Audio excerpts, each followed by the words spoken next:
ఏ వయసు వాళ్ళైనా జ్వరం కానీ, జ్వరంతో పాటు ఫిట్స్ కానీ, లేకపోతే విపరీతమైన తలనొప్పులతో కానీ ఎవరైనా బాధపడుతున్నారా? వాళ్ళకి ఖచ్చితంగా ఇది వచ్చే అవకాశాలు ఉంటాయి. దాని పేరే మెనింజైటిస్ ఎన్సెఫలైటిస్. ఈ పదాలు కామన్ పీపుల్కి కొంచెం కష్టంగా ఉండొచ్చు. బట్ మెనింజైటిస్ ఎన్సెఫలైటిస్ అంటే సాధారణంగా మెదడుకి ఇన్ఫెక్షన్ అంటాం. ఇప్పుడు ఎక్కడికైనా హాస్పిటల్కి వెళ్ళినప్పుడు అమ్మ మెదడులో ఇన్ఫెక్షన్ వచ్చింది, లేకపోతే మెదడుకి పొరకి ఇన్ఫెక్షన్ వచ్చింది, కండిషన్ బాగలేదు అని చెప్తారనమాట. అంటే దాని అర్థం ఏంటంటే మెదడుకి ఇన్ఫెక్షన్ వచ్చింది అని అర్థం. దానికి మెనింజైటిస్ అంటే మెదడుకి పొరలు ఉంటాయి, ఒక 3 పొరలు ఉంటాయి అన్నమాట. ఆ 3 పొరలకి ఇన్ఫెక్షన్ వచ్చింది అని అంటే దాన్ని మెనింజైటిస్ అంటారు. ఎన్సెఫలైటిస్ అంటే ఎన్సెఫలాన్ అంటే బ్రెయిన్ అని అర్థము, ఐటిస్ అంటే ఇన్ఫెక్షన్ వచ్చింది అని అర్థము. ఎన్సెఫలైటిస్ అంటే మెదడుకి ఇన్ఫెక్షన్ వచ్చింది. మెదడుకి ఇన్ఫెక్షన్ వస్తే ఎన్సెఫలైటిస్, మెదడుకి పైన పొరకి ఇన్ఫెక్షన్ వచ్చిందంటే అది మెనింజైటిస్ అనమాట. ఈ మెనింజైటిస్ ఎన్సెఫలైటిస్ అనేది చాలా చాలా డేంజరస్.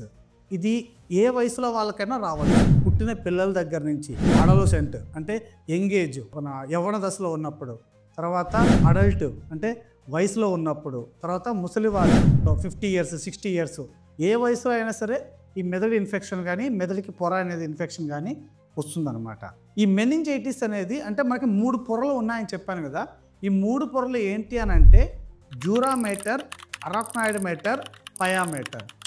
ఈ 3 ఉంటుంది అనమాట, దాని పేర్లు అనమాట. ఈ 3 పొరలకి పేర్లు. పయా మేటర్ అనేది మన బ్రెయిన్కి అతుక్కో ఉంటుంది ఆ పొర. అరాక్నాయిడ్ అనేది మధ్యలో ఉంటుంది, డ్యూరా మేటర్ అనేది పైన ఉంటుంది అనమాట. వీటికి దేనికి ఇన్ఫెక్షన్ వచ్చినా కూడా అది మనము మెనింజైటిస్ అనే అంటాము.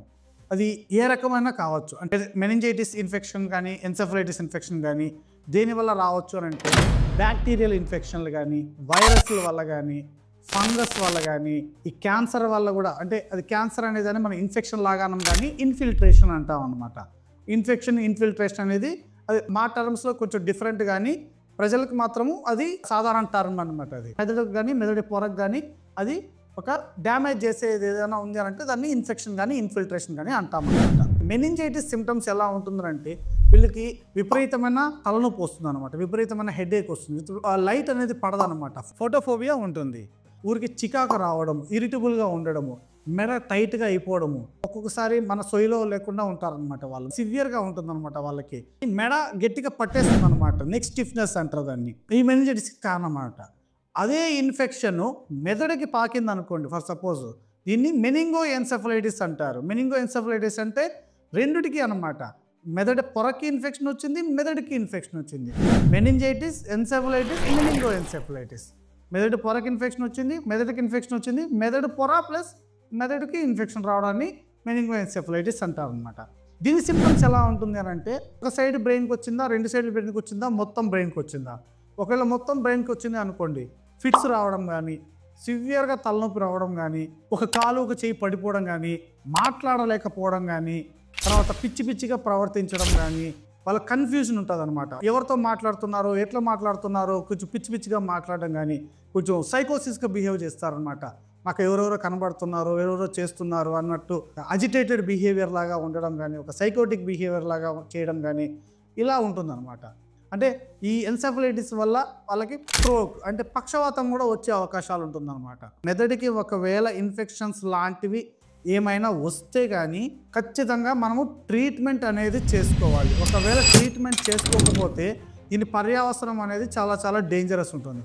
ఫర్ సపోజ్ ఇప్పుడు ట్రీట్మెంట్ తీసుకోలేదనుకోండి, వాళ్ళకి ఫిట్స్ ఇంకా ఎక్కువైపోయి వాళ్ళు చనిపోయే అవకాశాలు ఉంటాయి. తర్వాత మెదడు వాచిపోయి చనిపోయే అవకాశాలు ఉంటుందన్నమాట. పర్యవసరం అనేది చాలా చాలా ఫేటల్ అంటే చాలా చాలా డేంజరస్గా ఉంటుందన్నమాట. ఎప్పుడైతే ఇట్లా ప్రాబ్లం ఉందని తెలిసిందనంటే బ్యాక్టీరియా కానీ, వైరస్ కానీ, ఫంగల్ కానీ, లేకపోతే మలేరియా లాంటి జ్వరం లాంటివి ఏమన్నా ఉన్నా కూడా దానికి ఒక సర్టన్ కోర్స్ ఆఫ్ ట్రీట్మెంట్ ఉంటుంది. అది వారం రోజులు, 10 రోజులు, 5 రోజులు ఇలా డాక్టర్ ఎలా ప్రిస్క్రైబ్ చేస్తే అడ్మిట్ అవ్వాలి, ఖచ్చితంగా ట్రీట్మెంట్ తీసుకోవాలి.